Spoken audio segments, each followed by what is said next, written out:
Horror film जिसका नाम है रासा, मतलब कि राक्षस। और कोई ऐसा वैसा राक्षस नहीं, यह फिल्म का एक ब्रह्म राक्षस पर बेस्ड है। तो चलिए बिना किसी देरी के जल्दी से वीडियो स्टार्ट करते हैं। तो फिल्म की कहानी राकावरन नाम के एक गांव की है, जो कि एक श्रापित गांव है। यहाँ पर एक ब्रह्म राक्षस का साया है। यह जो बड़ा सा किला आप देख रहे हैं वह इसी में रहता है। हर 100 से 150 साल में उसको बलि चाहिए होती है, वो भी नर बलि, और गांव वालों को देनी पड़ती है, नहीं तो वो किले से बाहर आके पूरे गांव को खत्म कर दे। रिचुअल्स की जिम्मेदारी यहाँ पर जो पहला राजा था उसके वंशज पर होती है। अब ये रिचुअल्स 150 साल में एक बार होता था। हर बार एक नई जनरेशन ये करती थी, जिनकी नॉलेज उनके पुरखों से आने वाली पीढ़ी को पास होती रहती थी, जिस पर ये बिलीव करते थे। और जब भी बलि का समय आता था तो कुछ ऐसे साइंस दिखते थे जो कि असल में एक तरह की वार्निंग होती थी। गांव से मेट्रॉइड का गुजरते हुए देखना मतलब पहली वार्निंग, उसके बाद मवेशी जानवरों का मारा जाना और उनका कंकाल में बदल जाना यह दूसरी वार्निंग, और उसके बाद जमीन से एक बड़ा सा पत्थर निकलना यह होती थी तीसरी और लास्ट वार्निंग। इसके बाद अगर राक्षस को बलि मिलने में जरा भी देरी हुई तो ये गांव नहीं बचेगा। अपने पुरखों के दिए हुए ज्ञान और इन साइंस को देखने के बाद उस समय से जो भी राजा होता था तुरंत ही इस रिचुअल को पूरा करता था। गांव में एक इंसान को चुना जाता था और उसे किले की तरफ भेज दिया जाता था। जैसे वो इंसान किले के दरवाजे के सामने जाता था, वह दरवाजा अपने आप खुल जाता था। वह इंसान अंदर चला जाता है, दरवाजा बंद हो जाता है, और फिर वह राक्षस की भयानक आवाजें सुनाई देती हैं। जैसे कि समझ में आ रहा था कि वहां राक्षस उस इंसान को मार के खा रहा है। बस उस आवाजों को सुनकर ही गांव वालों की रूह कांप जाती थी। इस तरह एक बार जब राक्षस को बलि देने का समय आया तो अब एक छोटी बच्ची का चुनाव हुआ। एक आदमी उस बच्चे को टोकरी में लेकर किले के दरवाजे के सामने जाता है। किले का दरवाजा खुलता है और ये टोकरी सहित बच्चे को अंदर छोड़कर वापस आ जाता है।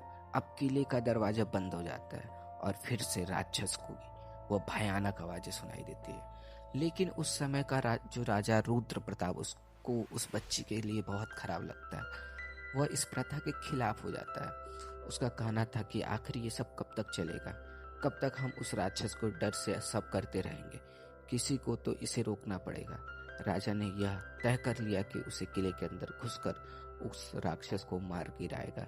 उसके पिता उसको बहुत समझाते हैं कि बेटा, जैसा चल रहा है चलने दो, राक्षस को हराना मुमकिन नहीं है। लेकिन वह नहीं माना और उसे हराने की प्लानिंग में लग गया। इस दौरान राजा के लोगों ने उसको बताया कि उन्हें किले में घुसने का दूसरा रास्ता मिल गया है। बस फिर क्या था, अब राजा पूरी प्लानिंग के साथ अपने सेना को लेकर उस रास्ते के किले के अंदर घुस जाता है और राक्षस पर अटैक कर देता है। लेकिन उनमें से कोई भी जिंदा लौटकर नहीं आता। सब उसे ब्रह्म राक्षस के हाथों मारे जाते हैं। इस घटना के बाद राजा के जो पिता थे वह एक खास चाबी अपने पोते यानी कि युवराज को सौंप देते हैं और साथ में यह मैसेज देते हैं कि जो गलती उसके पिता ने की वो हमारी आने वाली पीढ़ी याद रखे और उसे कभी ना दोहराए। इसके बाद कहानी सीधे शिफ्ट होती है 500 साल बाद, जहाँ पर हम वीरू नाम के एक लड़के को देखते हैं जो कि अमेरिका से पढ़ाई करके इंडिया आता है और वह अपने गांव जा रहा है। कौन से गांव? वही ब्रह्म राक्षस वाला गांव। अब जिस बस में वो जा रहा है उसमें ज्यादातर गांव के ही लोग थे, जिनमें कि उसका बेस्ट फ्रेंड बालू और कुछ जानने वाले लोग भी थे, जैसे कि चारी, जो कि गांव में जोशी का काम करते हैं और वह राज परिवार से ताल्लुक रखते हैं। मतलब उनके सभी पूर्वज राजाओं के यहाँ पर जोशी रहे थे। अब वीर उन लोगों से बात कर रहा था और बता रहा था कि वह खास अपने जीएफ सुकन्या से शादी करने के लिए यहाँ पर आया है। लेकिन उसको यह नहीं पता था कि आज ही सुकन्या की शादी हो रही है, वह भी किसी और से। यह लोग उसको बताना भी चाहे लेकिन वह सुनने को कहाँ रहता था। वह तो बस बोले जा रहा था कि सुकन्या तो ऐसी है, सुकन्या तो वैसी है, मुझसे बहुत प्यार करती है वगैरह वगैरह। इसलिए फिर यह लोग कुछ बोले ही नहीं कि इसको खुद ही पता लगने दो। बस फिर क्या था, जब वो गांव पहुंचा तो खुद ही शादी का बैनर देख लिया, सुकन्या वेट्स महेश, जिससे कि उसके पैरों तले जमीन निकल गई। बात सुकन्या की तो वह बहुत खुशी दिखाई दे रही थी। फिर जाकर उससे बात किया कि यार ये सब क्या है, ये क्या बोलती है। कि इसको जो दादी है उसकी हालत बहुत नाजुक है, वो कभी भी मर सकती है। अब मरने से पहले उनको अपनी पोती की शादी देखनी है, तो अपने दादी की इस इच्छा को पूरे करने के लिए उसको अभी यह शादी करनी पड़ रही है। लेकिन फिर यह देख रहा है कि दादी तो नाच रही है, कहीं से भी नहीं लग रहा है कि वो मरने वाली है। जब बीरू उस पर सवाल किया तो यह बोली कि असल में उसके माँ बाप की शादी करवा रहे हैं, उसका तो मन ही नहीं है। इनफैक्ट वह तो लड़के को देखी भी नहीं है। लेकिन फिर यह देखा कि वह दूल्हा अपने दोस्तों से बात कर रहा है। सुकन्या तो मुझसे बहुत प्यार करती है, मेरी बहुत ख्याल रखती है। अभी सुकन्या की तरफ देखता है, ये सब क्या झोल है, जिस पर वह बोलती है कि मैं तुम्हें सब एक्सप्लेन कर दूंगी शादी के बाद। वो कहता है शादी के बाद क्या बात? अब ये समझ गया कि सुकन्या ने मेरा कार्ड क्या है गंदे वाला, लेकिन यह भाई उसको लेकर बहुत सीरियस था और उसको बिल्कुल भी खोना नहीं चाहता था। तो ये अपने दोस्त बालू से बोलता है कि भाई प्लीज कुछ कर यार, सुकन्या को खोना नहीं चाहता। जिस पर कि वह उसे सुबू नाम के लड़के के पास लेकर गया, जो कि वशीकरण वगैरह करना जानती थी, और यह उसे ज्योति चारू की बेटी है थी।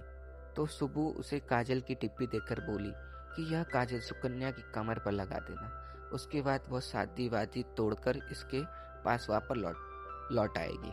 बस फिर क्या था, वह शादी के फंक्शन में जाता है। तभी उसे पता लगता है कि सुकन्या कुछ औरतों के साथ वहां पर आने वाली है। जैसे ही वह लोग आते हैं, यह उनको फॉलो करता है और जहां पर वो सब जाते हैं यह वहीं घुस जाता है, और उसकी थोड़ी देर बाद फुल कॉन्फिडेंस के साथ वापस आता है और बालों को बता देता है कि भाई काम हो गया। वैसे यार लाल साड़ी में तो कमाल लग रही थी। लेकिन उसके बाद जब सुकन्या बाहर आई तो यह देखा कि ये तो हरी साड़ी पहन रखी है। तो फिर वह लाल साड़ी वाली कौन थी जिसकी कमर पर मैंने काजल लगा दिया? तभी उसके बाद सुकन्या की माँ बाहर आती है, वो भी लाल साड़ी में है और काजल उनकी कमर पर लगा था। बताओ, वशीकरण करना था लड़की पर और यह कर दिया उसकी मम्मी पर। मतलब अब आंटी उसके पीछे पड़ जाएंगे। लेकिन अच्छा है कि यह काम नहीं करता, क्योंकि सुबह इसके साथ फ्रॉड करती है। मतलब यह सुकन्या को काजल लगा देता तब भी कुछ नहीं होता। अब इसकी आंखों के सामने सुकन्या की शादी हो जाती है। यह खड़े खड़े देखता रह जाता है। उस रात वह 2 बजे तक भी आया और नशे में उड़ाता रहा। वह गांव में घूम रहा था कि सब बर्बाद हो गया, तुम्हारे बिना मैं कैसे वह उसके पास आती है। असल में सुब्बू उसको मन ही मन चाहती थी और शादी इसलिए उसने वो नकली टोटका उसको दिया था, क्योंकि वह खुद नहीं चाहती थी कि इसका काम हो। अब वो उसके ऐसे देखकर डांटती है कि बस करो, तुम तो ऐसे कर रहे हो जैसे वही एक लड़की थी और तुम उससे अच्छी लड़की मिल जाएगी। यह बोलता है, जिस पर सुबुद्धू को समझ में आता है कि अरे वो तुम्हारी थी ही नहीं, इसलिए किसी और की हो गई, लेकिन तुम्हारे लिए भी मुश्किल वक्त में तुम्हारा साथ देगी। लेकिन यह समझ नहीं पाता है कि वो क्या कह रही है। यह कहता है कि पी मैंने रखी है और चढ़ तुमको गई है, यह किसी बात कर रही हो तुम अजीब सी। तभी सुबह के पिता चारी वहां पर आ जाते हैं और कहते हैं कि यहाँ क्या कर रही हो। फिर वह उसको लेकर घर चलने लगे और इसी बीच सुब्बू वीरू को बाएं करते हुए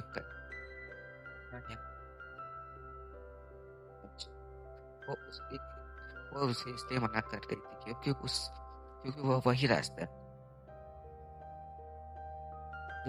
ठीक से ध्यान नहीं दिया। इतने में पलटा तो देखा किसी सामने एक घूंघट वाली औरत खड़ी थी। तो यह डर गया कि स्त्री ओ आ गई। यह बोला कि ओ स्त्री कल आना, लेकिन वह फिर भी नहीं गई। तो फिर यही डर के भाग गया। लेकिन अब उसके सामने 2 रास्ते दिख रहे थे। यह सोचने लगा कि सुबह क्या बोली थी, लेफ्ट नहीं जाना है या राइट नहीं जाना है। कहता है कि याद आया, राइट नहीं जाना है, और फिर वह लेफ्ट में ही चला गया। जहां माना किया गया वहीं चला गया और उसी किले के सामने पहुंच गया। तभी उसी वक्त वहां से एक मेट्रॉइड भी गुजरता हुआ दिखा। मतलब ब्रह्म राक्षस को बलि देने का समय आ गया था। लेकिन इसको कुछ पता नहीं, ऊपर से पी रखा था और नशे में ब्रह्म राक्षस की मूर्ति से बातें कर रहा था। दूसरी तरफ हम गांव के मुखिया को देखते हैं, जो कि राजा का ही वंशज था।